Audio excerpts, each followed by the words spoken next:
So anyway, another talk. I did promise to carry on by talking about some of the deeper meditation experiences, Nimittas and stuff.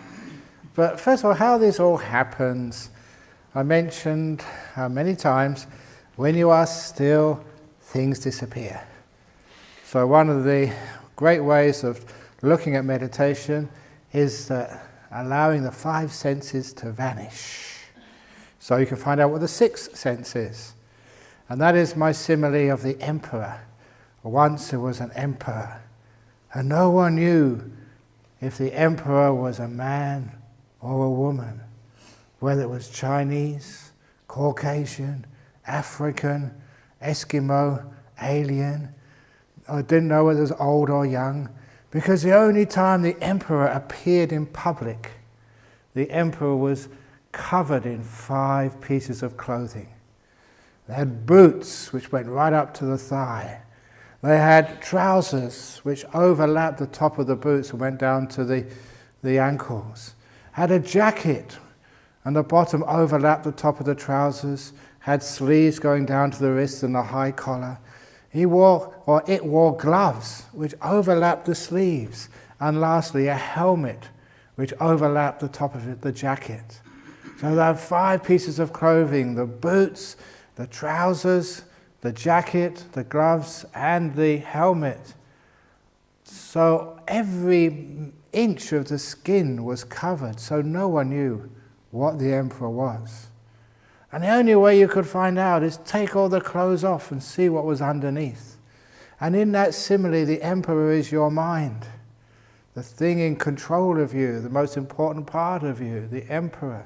And the only way you can find out what the emperor is take off the 5 clothes, which in this simile mean the 5 senses of seeing, hearing, smelling, tasting and touching. And when those disappear, you can find out what's underneath, the mind. And that's the job of meditation. But of course, the only way you can get these senses to disappear is to keep them still.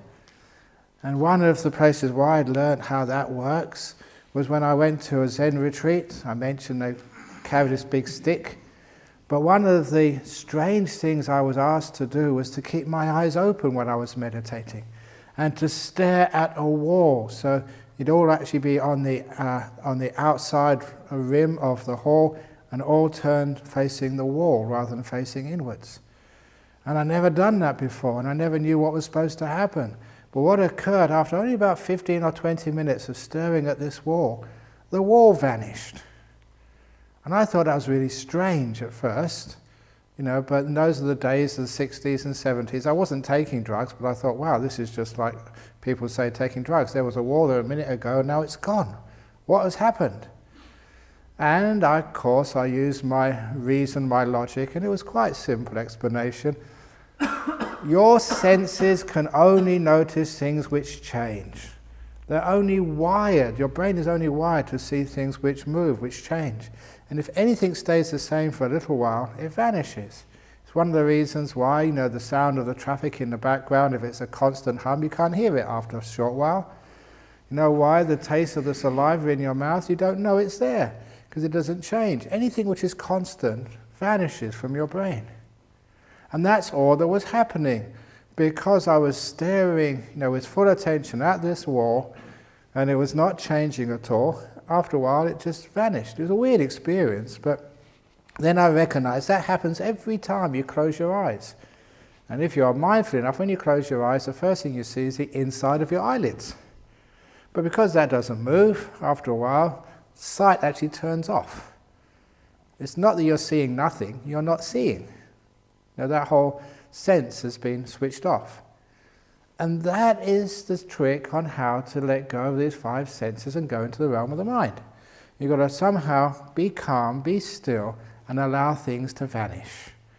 And that is why we try and be quiet in a meditation room, while we make sure that we come in like burglars, not banging the doors, while we keep a noble silence. So the sound is pretty sort of even. It doesn't have to be perfectly quiet. There'll always be a background noise, as long as it doesn't change. And if it doesn't change, after a while, the brain just turns off listening. There's nothing to do there. and you've got your eyes closed so you don't see anything. That's why we meditate with eyes closed, because when your eyes are open, there's always somebody doing something. So keep the eyes closed, sight turns off, sound turns off, smell tastes off. As long as you don't eat too many beans, the smell of the room doesn't change. That's one of the reasons why they used to have lots of incense in the old days, to mask all the other smells. And if you do eat beans, please sit at the back. Don't sit in front of somebody. Otherwise they might. And it's actually true. Somebody told me this story in Ajahn Mahabur's monastery. There was one monk, an old monk, who was always passing wind. And so no one would like to walk arms round behind him. They'd always leave a big space. And when Ajahn Maha said, "Why are you leaving such a big space there between this monk and the next monk?" And he said, "Because of the wind, we can't stand it any longer." That's really true. Just old monks. So if you are an old person past wind, please make sure you sit at the back so you don't affect anybody. It's out of compassion.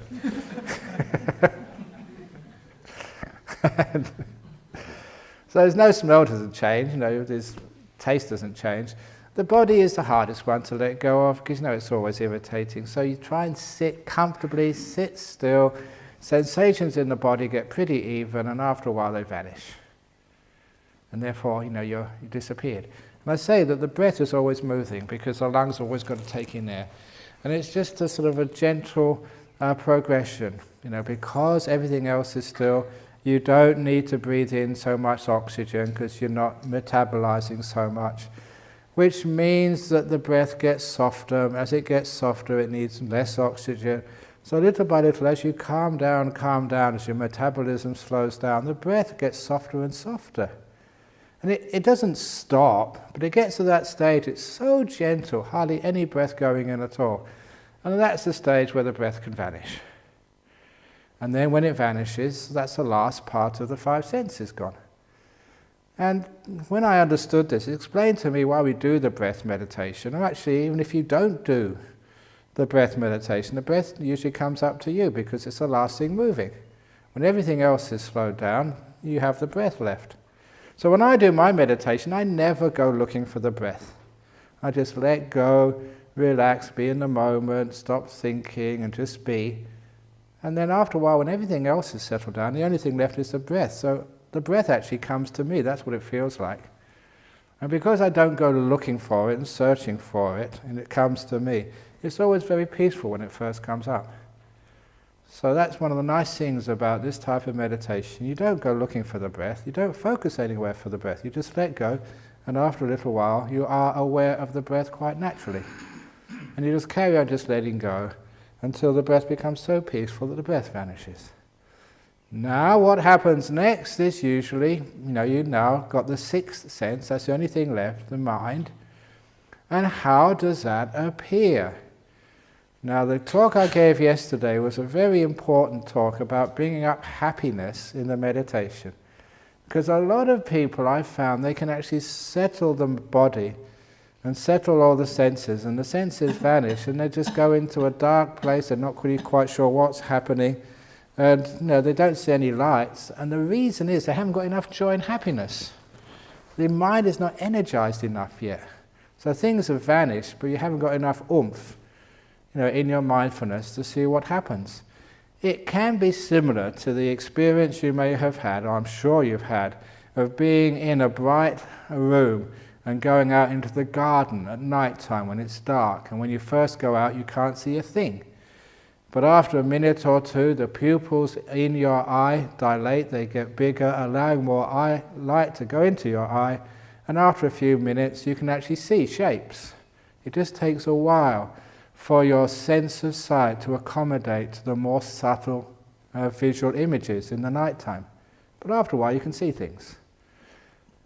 That's sort of similar to what happens when the five senses vanish. Sometimes you just got to wait there. You're not quite sure what you're watching, but you are conscious, you're aware, you must be aware of something. It's just trying to wait until you figure out what that is you are aware of. So you just stay there when the five senses vanish and to see what happens. And after a while, usually, just like the mind becomes more sensitive, it gets more power, more energy, and it starts to see things. And you may be able to see little flecks of light there, the beginnings of Nimittas, which is great. But it's much better if that keeps happening to you a lot and you can't see any Nimittas, the senses vanish and there's nothing there. It's usually the case, that you don't have enough energy in the mind. So you make it more happy. And it's because of that I started asking people to develop the delightful breath. So when you're breathing, the breath is just wonderful. And you are appreciated just how peaceful and how wonderful it is. One of the ways of doing that is getting rid of the fault-finding mind and replacing it with a grateful mind. Or what we said last night, and someone asked a very good question, what's the connection between gratitude and metta, loving kindness? It's a very close connection. And so if you have a grateful mind, and you're just so grateful to be here, so grateful just to be able to get this far in meditation, you're not finding fault with things. That negativity which sucks up your mental energy disappears. And that means you have a happier mind. We all know that people are always fault-finding and complaining and criticizing. They're not happy people. And one of the reasons is because it sucks up your energy. But those people are just so positive, so grateful, so kind, they never sort of criticize anybody. Those types of people are always happy people. And it is because they're not wasting energy. So if you can develop that type of mind state even outside of your meditation, then it means you're such a happy mind that when the five senses vanish, your mind is already quite brilliant, it's powerful, simply because you made it powerful during the ordinary times of your day. And if you can't work this out during the ordinary times of the day, at least, when you get into breath meditation, have this beautiful sense of gratitude and just wonder, and this is so nice to be able to just meditate here. Now start to reflect, today is Tuesday. All of your friends are out working today. They had to get up and just fight in the traffic to get to work. And the boss has given them all sorts of work which no reasonable person can ever do in the time the boss expects them to do. And they're having to struggle so much with their kids and taking them to school and the family and everything else. You don't have to do anything of that. Isn't this wonderful? You have a wife-free day. Yes. A husband-free environment. Oh, wonderful. That's for those of you who didn't bring your husband and wife with you. What did you do that for? Well, at least you can be silent and don't have to talk to each other and complain.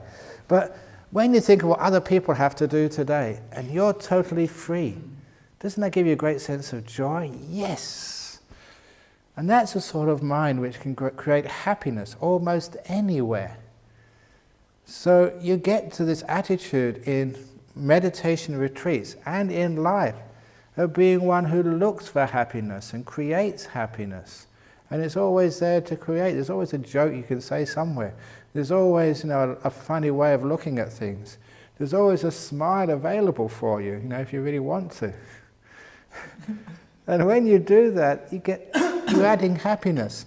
And you can start doing that into your breath, and you get this sense of a delightful, but this is wonderful. You don't take it for granted. Oh, it's just a breath. Yeah, it's peaceful. Okay, that's good enough. No. Just really appreciate it. And of course, the other way, which is so close to gratitude, is loving kindness. Oh, nice breath. You're such a wonderful breath. I love you so much. Nice teddy bear. Oh, you're so wonderful. I better be careful because last time I couldn't hear because teddy bear was in the way. Oh, nice. When you start to get some loving kindness going up, you are making joy. That's one of the reasons we have the teddy bears here. There's one over there somewhere. It looks like that's a nun's teddy bear. I have to have the big teddy bear because, it suits me more. Those just so thin over there. No, because I've got bigger heart. That's why I have big teddy bear. So when you start to take a teddy bear, it makes you soft. It brings up that happiness. So you find you're meditating, it's easy to meditate, and when you're meditating on the breath is much more delightful if you've got a teddy bear in your lap when you're meditating. Try it, prove it, it actually works. So once you get that delightful breath up, which is really, really important, then when the breath vanishes, you've already got lots of mental energy, mental happiness. So these lights are far more likely to arise if you begin with a happy breath and then the breath disappears. And it's always not enough joy and happiness. And I said in yesterday's talk, this is such an important part of a meditation retreat. That, when people come along and they say, I've gone on other retreats, like you said last night, and everyone is miserable, but on this retreat everyone is happy. This is for a reason. That you get much more nimittas when you come to a retreat and you're happy. Your mind has got much more energy, much more power. And you're more likely to get nimittas coming up.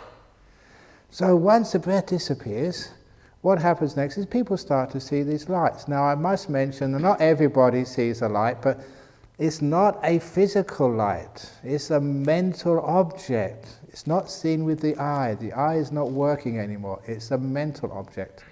But you interpret it as a light. It's just the way we look at or we perceive things of the mind. We always perceive them through the vocabulary of the five senses. And it looks like a light, it's experienced like a light. But the thing with nimittas is, yes, you experience them as a light, but they're different from what you see with your eyes. Number one, they can be really, really bright. And this happens, and I'm sure it will happen to you as it happened to me. Sometimes the nimitta is so bright, you think, I'm going to go blind. You can't keep looking at something this luminous and this intense. If that was you looking at something like that with your real eye, yeah, you will go blind. But this is a mental object, so it can be as bright as you like, and it's actually the brighter the better. So it doesn't hurt you at all, because it's not seen with the eye. It's just the way we look. And one of the other things with the nimittas is that the colours you see. Yeah, you give them a name, that's blue, that's purple, that's green, or whatever colour you see. But it is more, say, yellow than any yellow you can see on any picture or painting. It's more intense, more deep, more blue than blue. Now that's a classic sign of these nimittas. They're really starting to see intense colours, because it's through the mind, it's not through the eyes. So these actually come up and they get really interesting, because you're going into deep states of meditation, but be careful of the spiritual materialism. Don't think, oh yeah, I've got the blue nimitta, and your friend says, blue nimitta, I got that years ago, I'm on the gold nimitta now. Please never do that sort of stuff. That is totally sort of missing the point. So you start to see these lights, but first of all, when they come up, people are crazy. When these nimittas first come up, and they come and see me, they say, well, I'm not quite sure whether there's a nimitta or not. I was sitting outside, it could have been the sun. Or, I was sitting in here at 2 o'clock in the morning, it could have been the sun. It could have been a headlight from a car. It could have been someone with a flashlight. Come on, you guys. No one uses flashlights here because we've got lights everywhere. Now, you don't get the sun coming through these windows at 2 o'clock in the morning. There's hardly any traffic on the road. You're not going to see the headlight of a car in here. But it's amazing how many people, the first time they see a light, they doubt it. And that's sort of, why do you keep doubting these things? And this was a nimitta. And sometimes people have got so low self-esteem. They think, no, I can't get these things. Maybe monks and nuns have been in roads for years, but not me. Yes, you too. You can get these things. And this is all the years I've been teaching. It is almost 99.9% of the time when people come and ask me, I saw a light, was this a nimitta? 99.9% of the time it was a nimitta. So, it is such a good strike rate that if you see a light in your mind, you can actually just take it for granted. That is a nimitta. Don't even need to ask me. It's very, very unlikely this was something which was from the outside. So it's a nimitta. Now sometimes I say, oh, don't have spiritual pride, but I mean you will have some feeling of happiness. You're getting somewhere in the meditation. Great, praise yourself, feel good about yourself. Yes, you can meditate, you can get nimittas, woohoo! So once you've given yourself a bit of praise, then get back to work again. Which means you've got to stabilize those nimittas, so they don't just pop up and go all over the place. You know that there is also a very common phenomena that people meditate and the nimitta is, out to the left, up the top somewhere, or to the right. It's not centered. You know what people do? They go looking for it. Just as they go looking for it, it runs away. So, you don't do anything. You stay, the nimitta will come to you. So don't go looking for it. Don't try to center it. Just you stay still, and the nimitta will come to you. Or it just goes all over the place, changing, spiraling, just moving, and it can be very fascinating, like some light show, like some weird artist projection stuff. But that might be fascinating and interesting, all different colors and spirals and stuff going on. But that's far too complicated. Remember that Buddhism likes simplicity. The simpler, the more powerful. So what we're eventually looking for is just a single light. And the most simple shape is usually a circle. That is why the great nimittas always appear like the disk of a moon, the full moon at night. Simple, one color, but intense. So you want to simplify it and keep it stable. Now, there's many ways of doing that. Now, one way, and it's a very good trick which I've used and many other people used as well, you have a complicated nimitta, all sorts of stuff happening. You may even have like landscapes or mountains and meadows and stuff. And the trick is, or you may have Buddhas and other stuff, you see. The trick is always to look for the most beautiful part.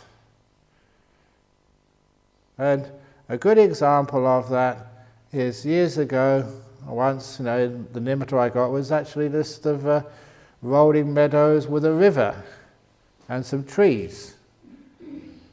And I noticed that one of the trees, one of the leaves on one of those trees had a dewdrop on the end, which sparkled. That's what to go for. So I'm skillful enough about this, so straight away, you just let the mind, you didn't do anything, you let the mind focus on the sparkle of the dewdrop. And that sparkle was all you needed, whoosh, a nice big nimitta coming up. Because you need to have something which is beautiful, simple. And there's always something there. In any sort of complicated nimitta you might see. You might see a picture of a Buddha statue. Don't just worry about the Buddha statue. Just see something on it. It might just have a little mark on its forehead or something. Just go to something which is simple and beautiful, and then that will take over.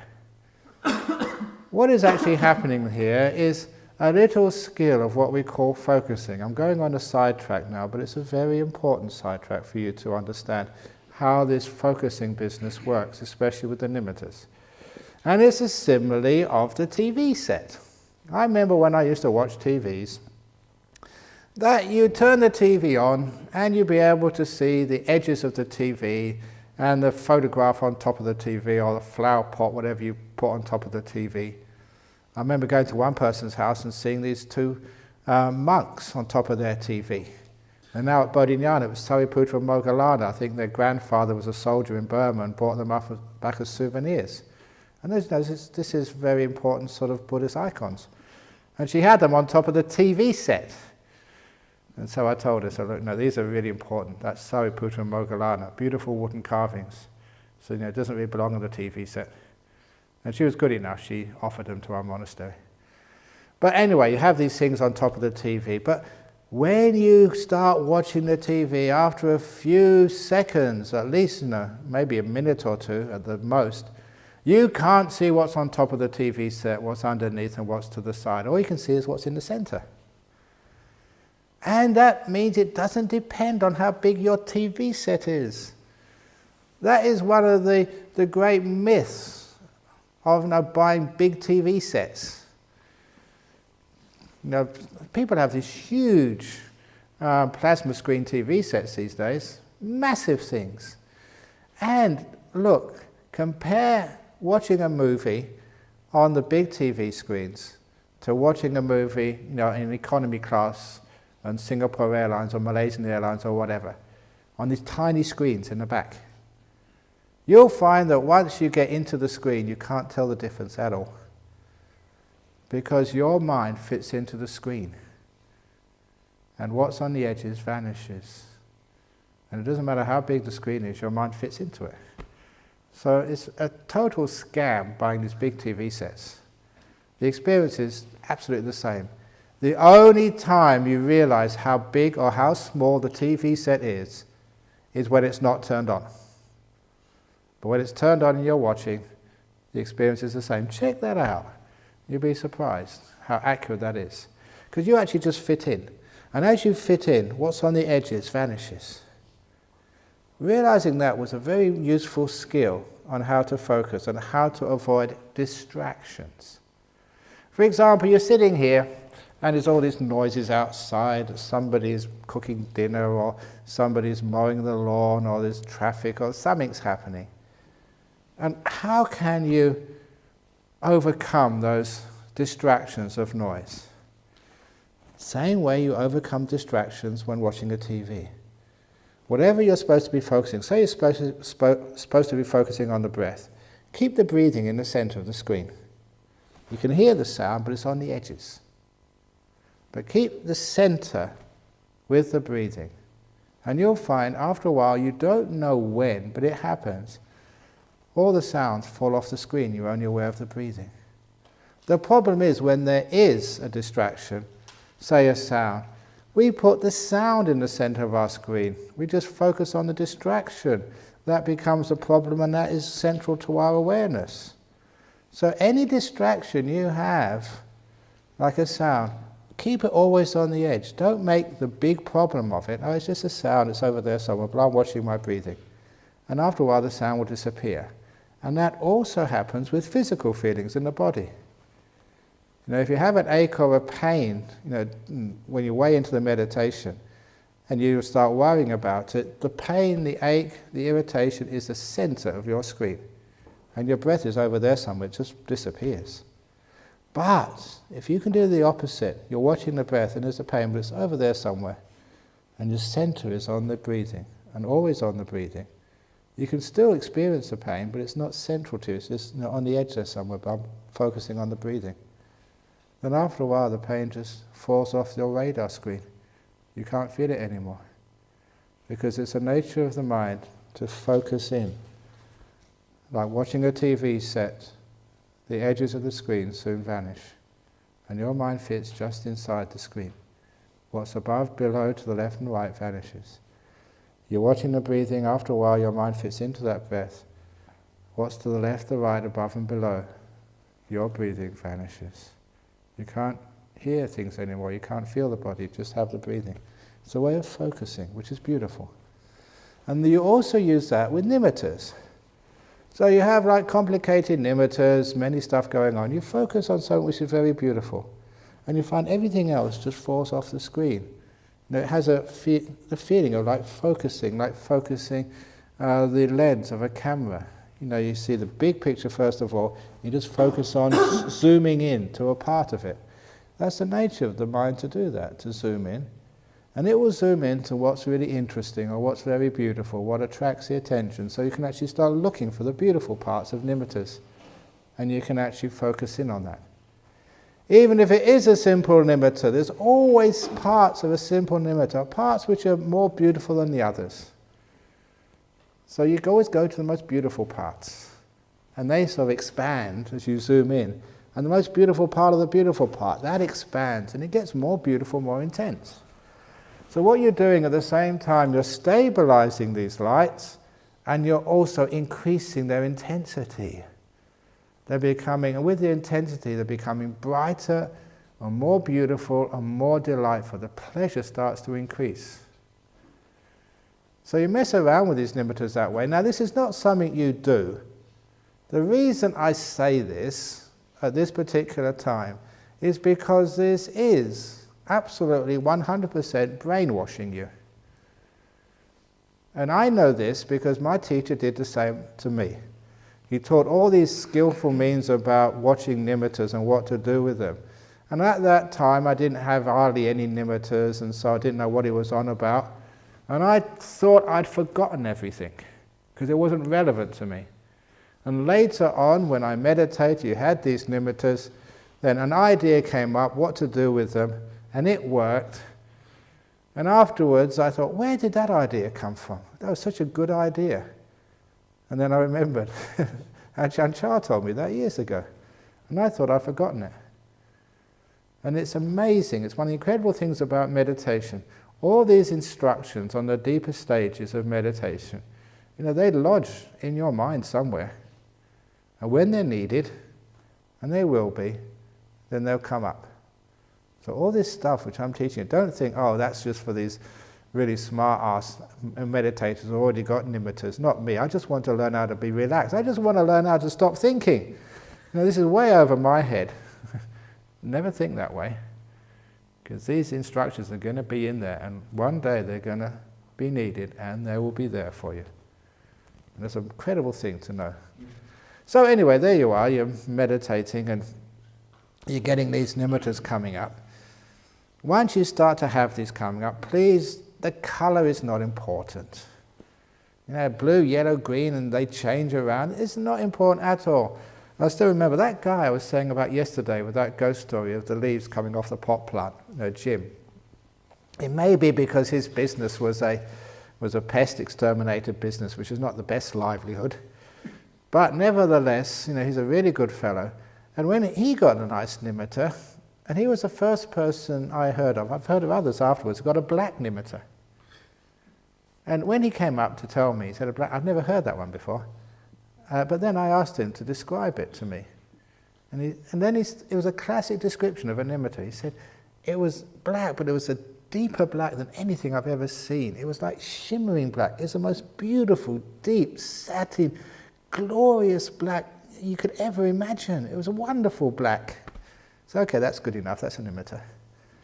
The colour was not important. Its intensity, its beauty, its just unworldliness. That was what said, yeah, okay, that's a nimitta.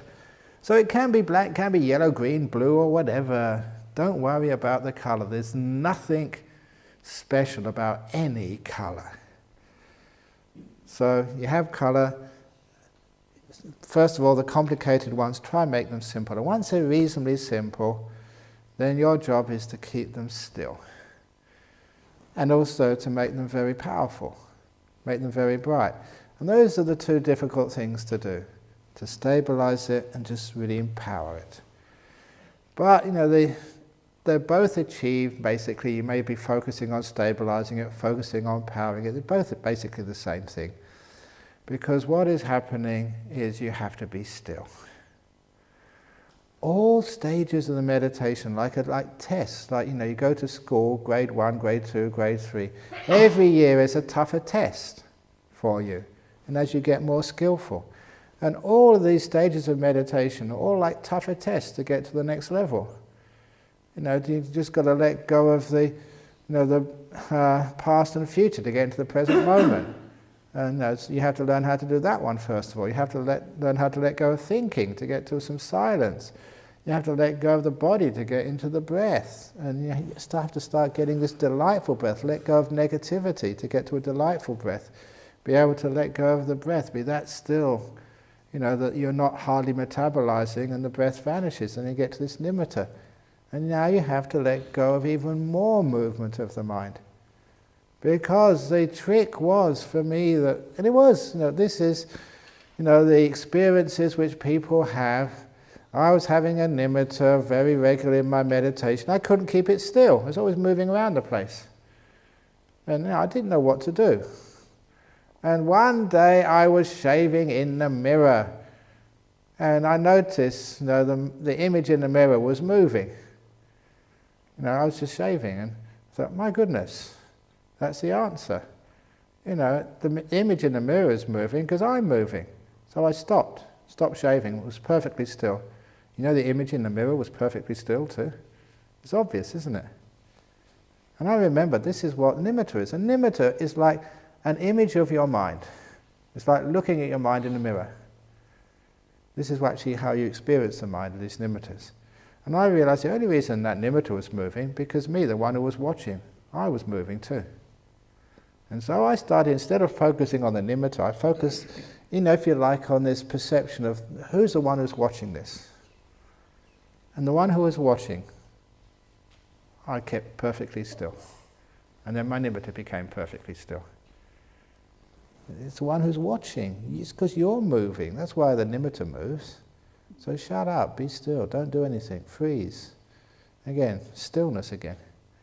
So it was another test to even be more still. And the lovely thing at this stage was you were getting instant feedback. If I move, the nimitta moved. Just like looking in a mirror, if the image moves, you've just moved. You get feedback instantaneously. So that really helped me, to learn how to be absolutely still. So the nimitta was absolutely still too. It didn't move at all, motionless. Now that also is one of the best ways of intensifying the nimitta. Because I've also mentioned to you a general rule of meditation. When you are still, the mind builds up energy. Nothing is wasted. It's like you have a constant source of energy coming into your mind, but a lot of time it's wasted doing stuff. But when you don't do anything at all, which means you're still, you're not doing anything, you're not giving any choices, you're not driving your car, you're absolutely still, then energy starts to pour into the mind. Your mindfulness gets more strong. And you experience that the nimitta gets brighter and brighter. And with its brightness also comes more and more bliss and pleasure. And the mental pleasure, it gets more intense, more bright, still stable. If you get excited, it starts to move. And that sort of disturbs everything. Keep it still, it gets more and more intense. And these are where you start getting into the really juicy pleasure states of the mind. Intense nimittas are intensely pleasurable. Even at that stage, that's better than sex. Way better than sex. When you get powerful nimittas in the mind. Beautiful lights. And the two obstacles now, are excitement and fear. Those are the two. The Buddha taught that. If you want to look at it, it's in Upakilesa Sutta. Was it 108 or 118 of the Majjhima Nikaya? These are the two big problems with the nimitta. And excitement. Yes, I'm getting somewhere. I'm going to get into jhana. This is it. Yeah, I'm getting enlightened. Oh, don't blow it. It took you all that while to get there, and because of excitement, you blew it. Because I tell you excitement is a problem, it's much more likely now that you won't get excited. Because the deeper you get, the more these instructions are powerful. And you will start to get excited, and something will say, no, don't get excited.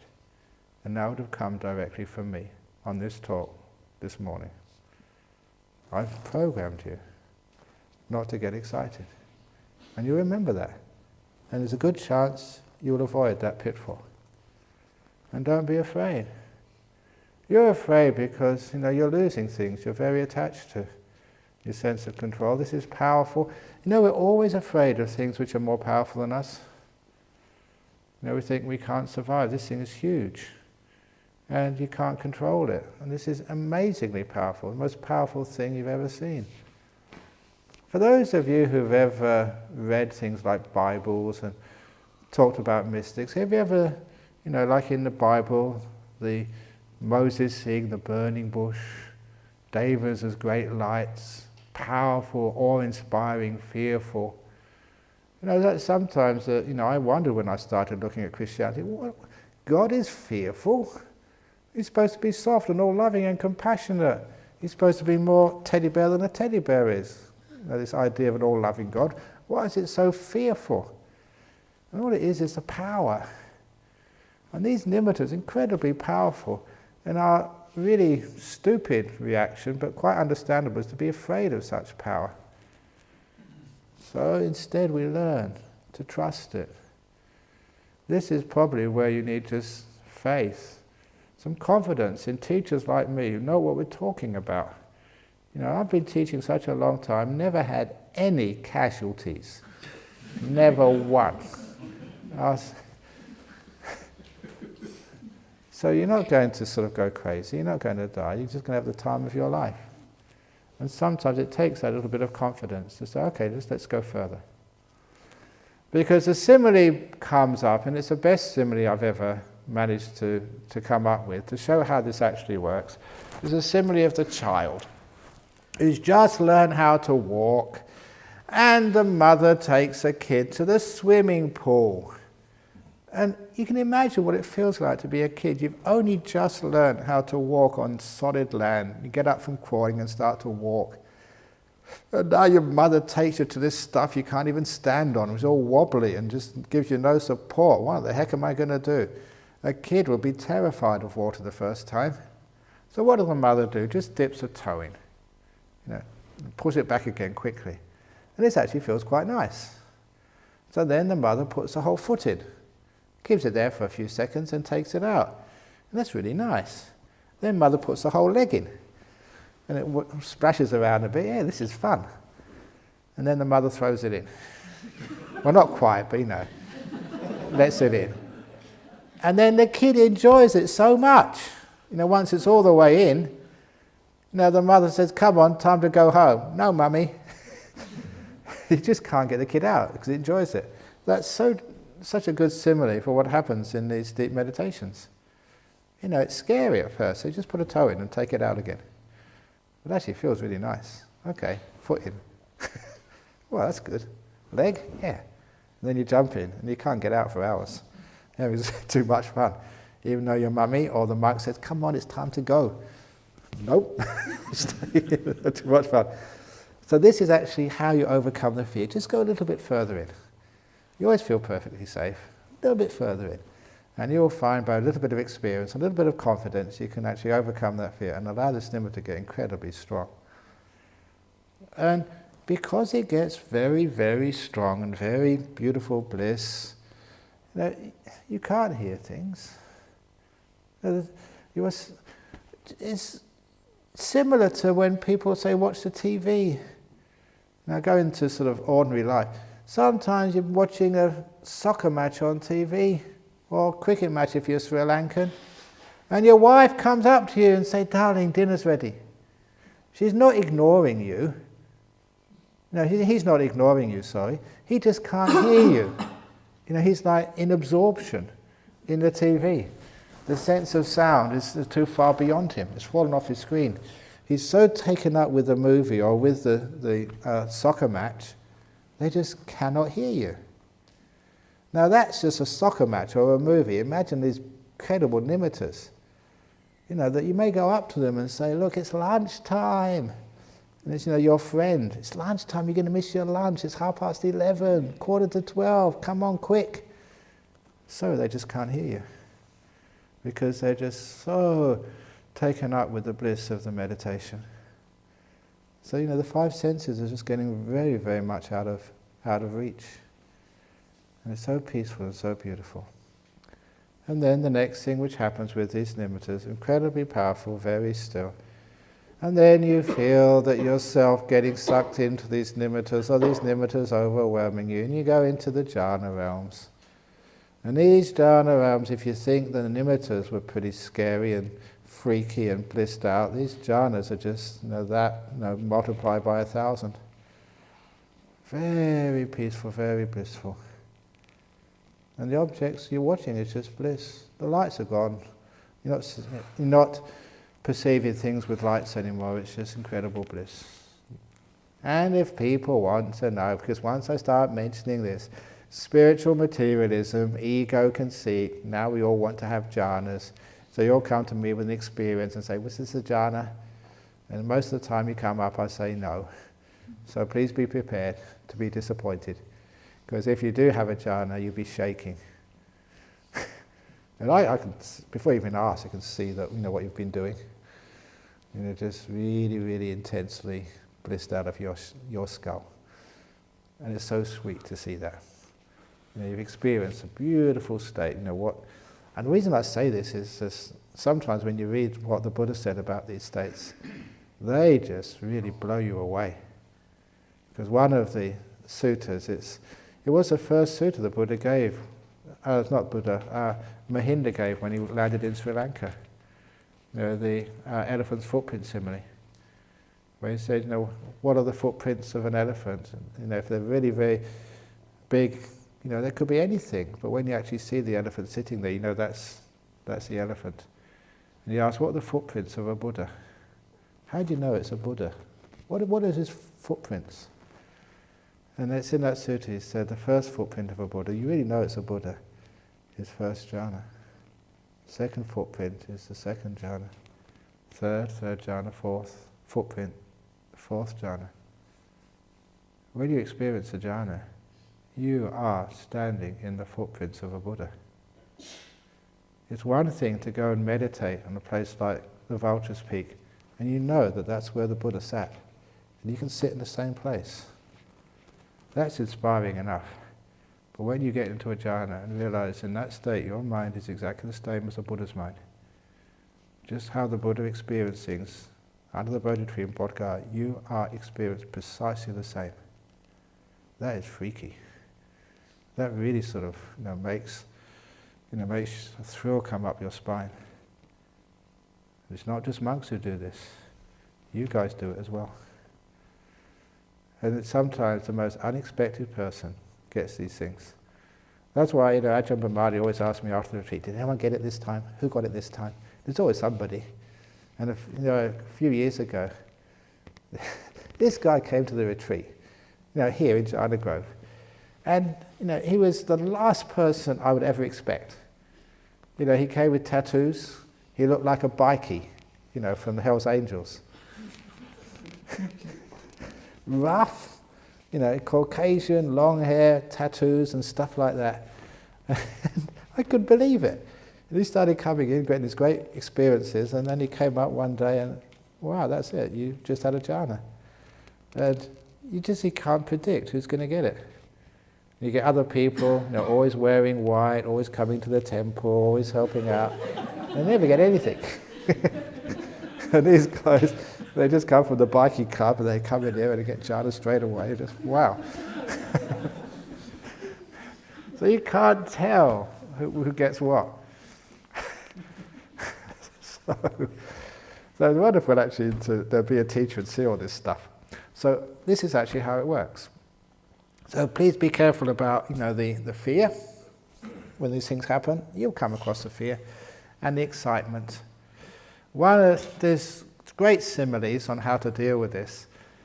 Ajahn Chah's simile was probably the best, the still forest pool simile. And this helped me a lot because he told these stories, and I remember the story because it's so easy to remember stories. You can visualize it and it's much more complete. You just give the theories, they just let go, be still. That's hard to do. So he would tell this story again and again and again, and it was exactly what you're supposed to do when you get Nimittas coming up. Still forest pool, in the days when there were jungles in Thailand, and you could go travelling in those jungles, they called it Tudong, Charika in Sri Lanka. It's like wandering. You take your mosquito net, umbrella, you go wandering, walking wherever you wanted to go, and you'd always try and find a lake, a well, or a river about 3 or 4 o'clock in the afternoon. I went on these walkabouts as a young monk. It's a beautiful time of your life as a monk. And I always remember these moments. There was a great sense of joy and absolute freedom, because in those days that we weren't allowed to keep anything stored up anywhere. So when you left the monastery, you had to carry everything you owned on your back, which was just a bowl, a spare robe, and a bag, and you'd walk. And because you walk, you weren't allowed to take any transport. That would mean that, if it was too heavy, you threw it away. And you soon got to this very, very light load. You know, you wouldn't believe just how little you need to survive. And because we're monks, we're trained on that, and we could just get by with so simple stuff. And we'd walk with everything we own in a couple of bags, really light. You know, probably half, you know, the smallest of your suitcases, which, you know, you brought here. And you'd have this wonderful feeling. You're walking along the road and you had no appointments, not for the next couple of years. You could go left, right, anywhere. Wherever you went, you'd be able to go on arms round and get something to eat the next day. You didn't have to find a hotel. You could, with your mosquito net, sleep out in the fields or under a tree somewhere. That was totally accepted. And it's amazing, you had no ties at all. You had your food, you had your place to sleep, you carry it on your back. And the sense of freedom was incredible. You don't need any money. You know, it's alms food, enough to, not the best, but enough to keep going. And a place to stay, you know, under a tree, you know, in the fields, wherever. And you're accepted, you'll never be chased away by the villagers. They knew what you're up to. A total sense of no attachments at all.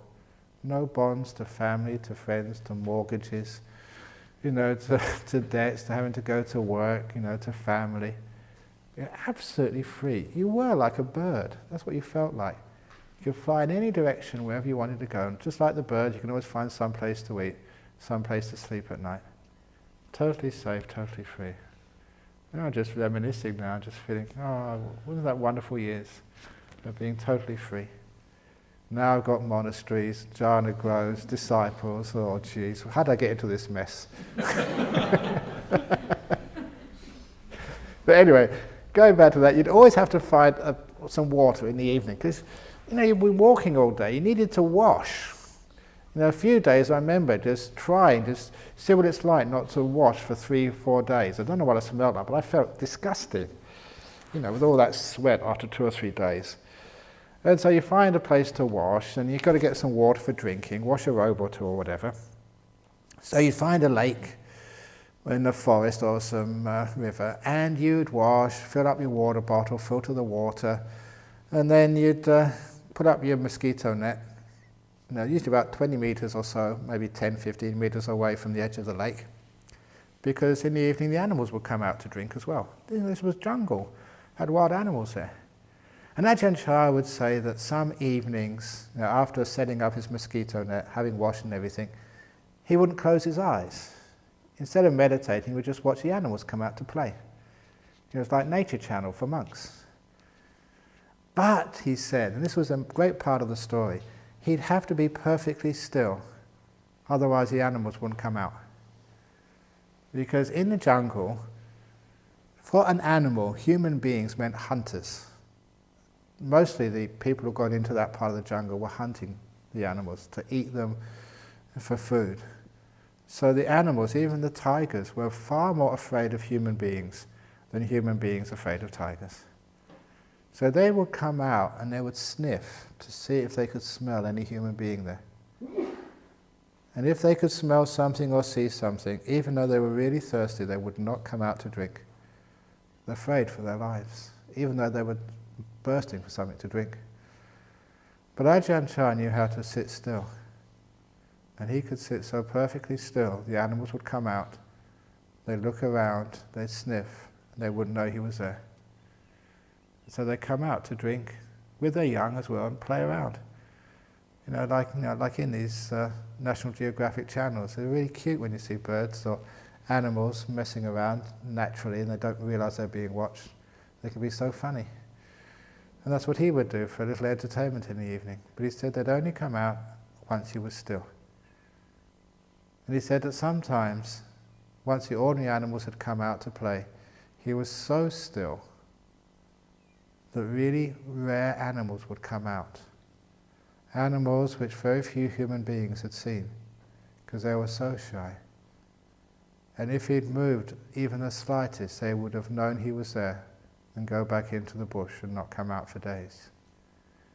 But when he was perfectly still, they would come out, these very rare and wonderful animals, more beautiful than anything he'd ever seen, and play by the still forest pool.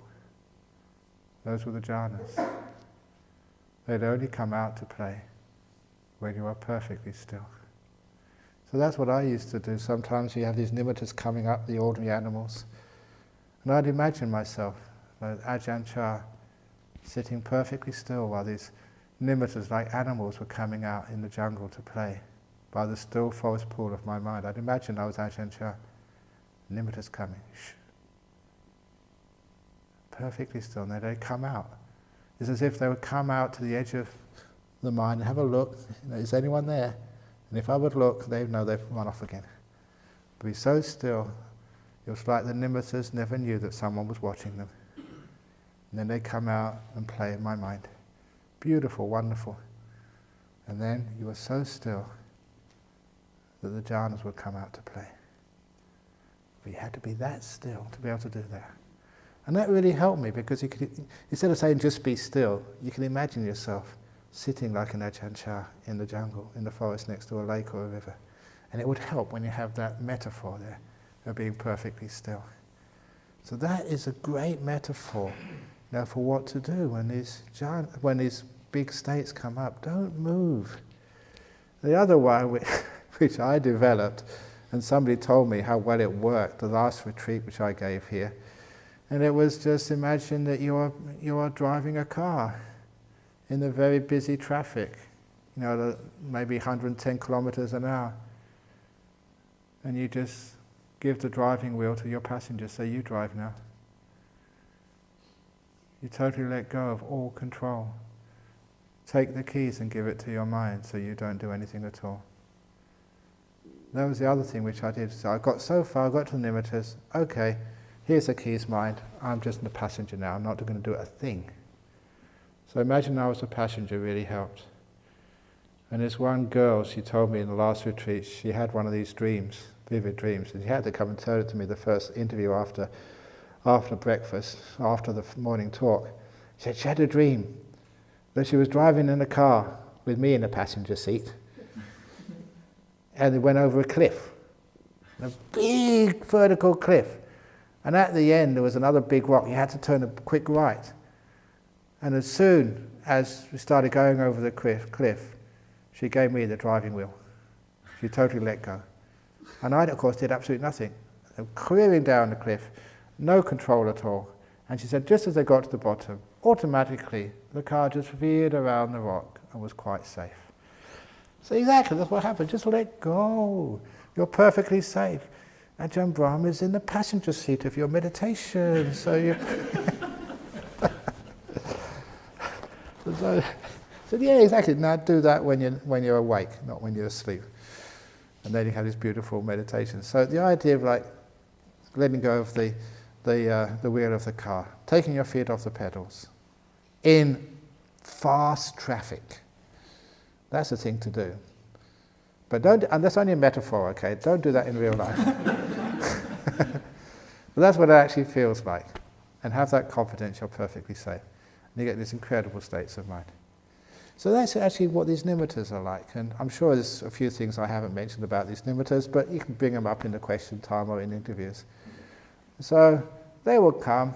When you think you have one, almost certainly it is.